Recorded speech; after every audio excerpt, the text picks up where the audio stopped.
چراغی که در تاریکی روشن شد.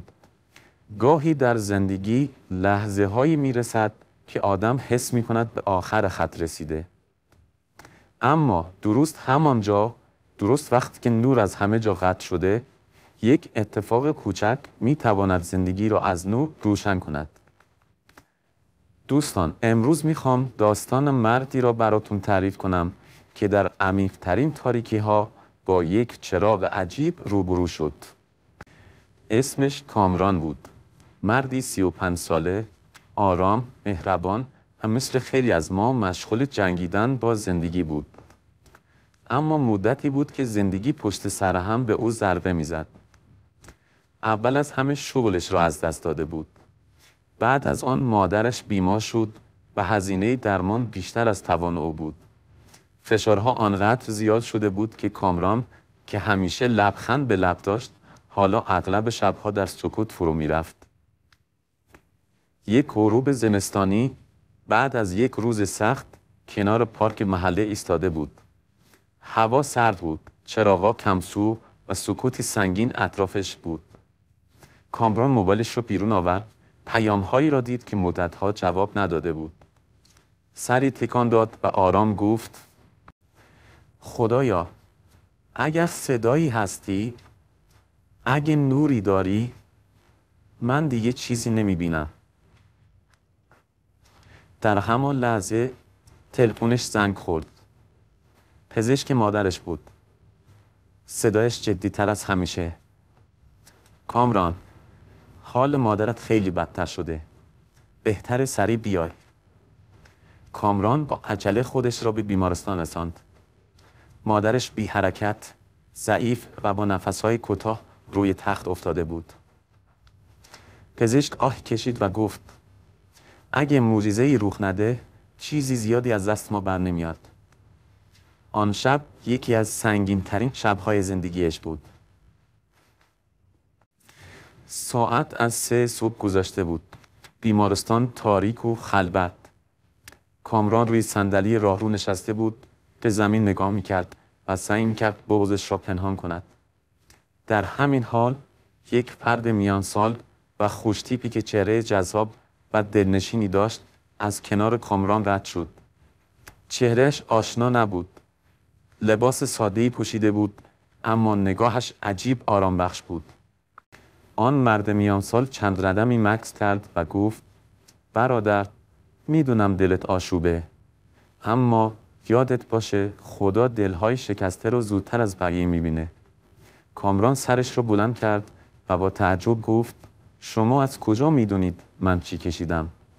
آن مرد مهربان لبخندی زد و گفت: وقتی دل آدم میشکنه پس چهرهش معلومه، اما بدون خدا از هیچ بنده‌ای چشم بر نمیداره. بعد دست در جیبش کرد و یک کاغذ کوچک بیرون آورد، به کامران داد و آرام گفت: این دعا رو بخوان، نه برای معجزه، بلکه برای آرام شدن دلت.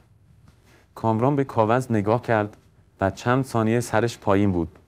وقتی سرش را بلند کرد تا تشکر کند، آن مرد دیگر آنجا نبود. کامران سریع از جا بلند شد، به انتهای راه رو نگاه کرد، خالی بود. به سمت آسانسور رفت، هیچ کس نبود. پله ها رو پایین رفت، محوطه رو گشت، حتی اتاق نگهبانی رو هم سر زد.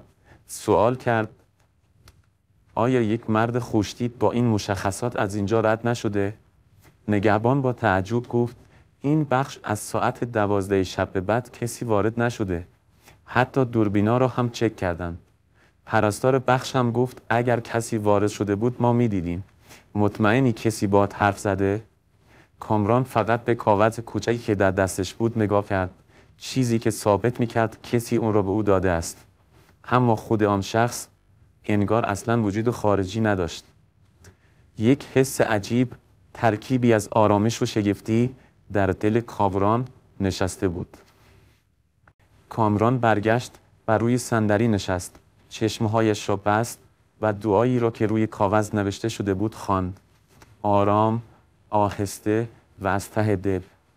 در همان لحظه انگار سالها بار از روی شانه‌هایش برداشته شد. نه اینکه مشکلش حل شده باشه، اما دلش آرام گرفت. امیدی که مدت‌ها خاموش شده بود دوباره روشن شد. ساعت 6 صبح پزشک آمد با چهره متعجب. کامران، وضعیت مادرت خیلی بهتر شده. این خیلی غیرمنتظره است. بله دوستان، چند روز بعد مادرش از بخش مراقبت‌های ویژه خارج شد. چند هفته بعد حال مادرش پایدار شد و بهبودیش را به دست آورد و مرخص شد. ماه بعد کامران شغل جدیدی پیدا کرد. اما آن اتفاق همان ملاقات کدا زندگیش را تغییر داد. دوست خوبم، اگر تو هم امروز در سختی هستی، اگر حس می‌کنی تنها ماندی، بدان که هیچ تاریکی نیست که خداوند نتواند روشنش کند. گاهی کمک از جایی میرسد که حتی فکرش را هم نمی‌کنی. حالا آن دعایی که این همه خوشی برای زندگی کامران به ارمغان آورد، مادرش از بیماری نجات یافت، شغل جدید پیدا کرد و به آرامش رسید چی بود؟ بله دوستان، آن دعایی که آن مرد مهربان خوش‌تیپ جذاب به کامران داد، دعایی مجرب از حضرت محمد صلی الله علیه و آله و سلم بود. دعایی برای گشایش و آرامش قلب. دعا عبارت است از بسم الله الرحمن الرحیم، اللهم اجعل لی من کل هم فرجا و من کل ضیق مخرجا وارزقنی من حیث لا احتسب. یعنی خدایا از هر غم برایم گشایشی فرار بده و از هر تنگی راه خروجی پدید آور و از جایی که گمان نمی کنم روزیم ده. دوستان خوبم، اگر این داستان معنوی برای شما تاثیرگذار بود، لطفاً در کامنت ها نظرات ارزشمند خودتان را برای ما بنویسید. کانال دعاهای معجزه‌گر را دنبال کنید، زنگوله را بزنید و دعای معجزه‌گر بعدی را نیز از دست ندهید. امیدوارم همیشه سالم و تندرست باشید.